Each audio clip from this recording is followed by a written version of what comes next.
ನಮಸ್ಕಾರ, ನಾನು ನಿಮ್ಮ ಅಮರ್ನಾಥ್. ಕೋಲಾರ ಜಿಲ್ಲೆಯನ್ನು HIV ಮುಕ್ತ ಜಿಲ್ಲೆಯನ್ನಾಗಿ ಮಾಡಲು ಸೋಂಕಿನ ವಿರುದ್ಧ ನಾವೆಲ್ಲರೂ ಒಟ್ಟಿಗೆ ಹೋರಾಡೋಣ.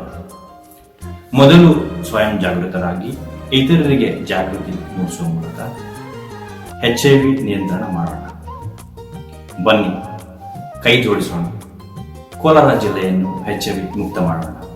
ಹೆಚ್ಚಿನ ಮಾಹಿತಿಗಾಗಿ ICTC ಕೇಂದ್ರಕ್ಕೆ ಭೇಟಿ ನೀಡಿ ಹಾಗೂ ಉಚಿತ ಸಹಾಯವಾಣಿ 1097ಕ್ಕೆ ಕರೆ ಮಾಡಿ. ಜಾಗೃತರಾಗೋಣ, ಜಾಗೃತಿಗೊಳಿಸೋಣ. ಆರೋಗ್ಯವಂತ ಸಮಾಜ ದೇಶದ ಸಂಪತ್ತು.